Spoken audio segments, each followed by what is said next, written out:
1000 కోట్ల ఫ్యాక్టరీ వచ్చినా ఆయనకు సబ్సిడీలు ఇస్తున్నాం, ఆయనకు ప్రభుత్వ రాయితీలు ఇస్తున్నాం. 5000 కోట్ల రూపాయలు పెట్టుబడి పెట్టేటోళ్ళు వచ్చినా కూడా వాళ్లకు సబ్సిడీలు ఇస్తున్నాం, వాళ్లకు ప్రభుత్వ రాయితీలు ఇస్తున్నాం. మరి మన కొరకు అన్నం పెట్టేందుకు వ్యవసాయం చేసేటటువంటి ఈ రైతుకు 10 ఎకరాల పైన ఉంటే ఆలోచిస్తామనంటే కొంత బాధ అనిపిస్తుంది.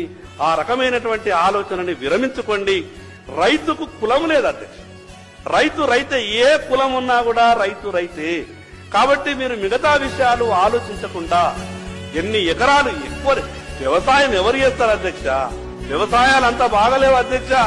మనకున్నట్టు ఫామ్ హౌస్ల తీరు లేవు. దురదృష్టం ఏంటంటే నాయకులకు ఈ మధ్యన ఫామ్ హౌస్లు అయితే ఆ నాయకులకు ఏమనిపిస్తాయంటే నా ఫామ్ హౌస్ ఎట్లున్నదో మిగతా ఊళ్ళల్లో రైతుల వ్యవసాయాలు కూడా గట్టినే ఉన్నాయనుకుంటారు. కానీ నువ్వు కట్టుకున్నట్టు 20 కోట్లు పెట్టి ఫామ్ హౌస్ల రైతుకి ఇల్లు లేదు. నీకున్నది నీ ఫామ్ హౌస్ తీరు, రైతు వ్యవసాయం లేదు.